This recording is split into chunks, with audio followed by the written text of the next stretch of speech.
I just want to ask you, at the epicenter of the college football world today, what is the reaction of a student body that's just filing back in? Classes began this week, more than 50,000 undergrads. What's the scene there? Well, Zubin, there were a handful of very vocal fans outside the loading dock area where Urban Meyer's car was parked all day since 9:30 this morning. They were chanting things like Michigan, five-letter word. They were chanting Urban Meyer's name. They were chanting Free Urban.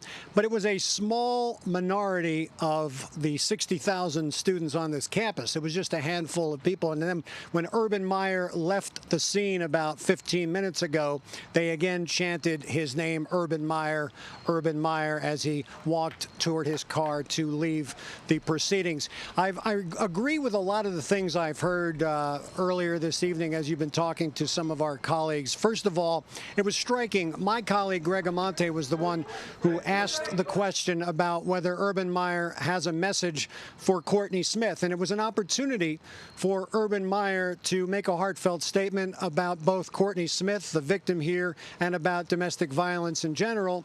And all he could utter was, I'm just sad about the situation. I just wish the situation had not happened. And he did not show any empathy. He did not personalize anything for Courtney Smith. I was also struck by the fact that Mary Jo White, the lead investigator, in her report and her notes said that neither Gene Smith nor Urban Meyer attempted to condone or cover up the domestic abuse allegations by Zach Smith. But at this point, we don't know what she means by that. We know that they were not reported to compliance by Gene Smith or by Urban Meyer, and so in what way did they not condone or cover up these domestic allegations? And further, Zach Smith, as Urban Meyer pointed out, he did talk about his loyalty to his mentor, the grandfather of Zach Smith, Earl Bruce. And we knew about that story,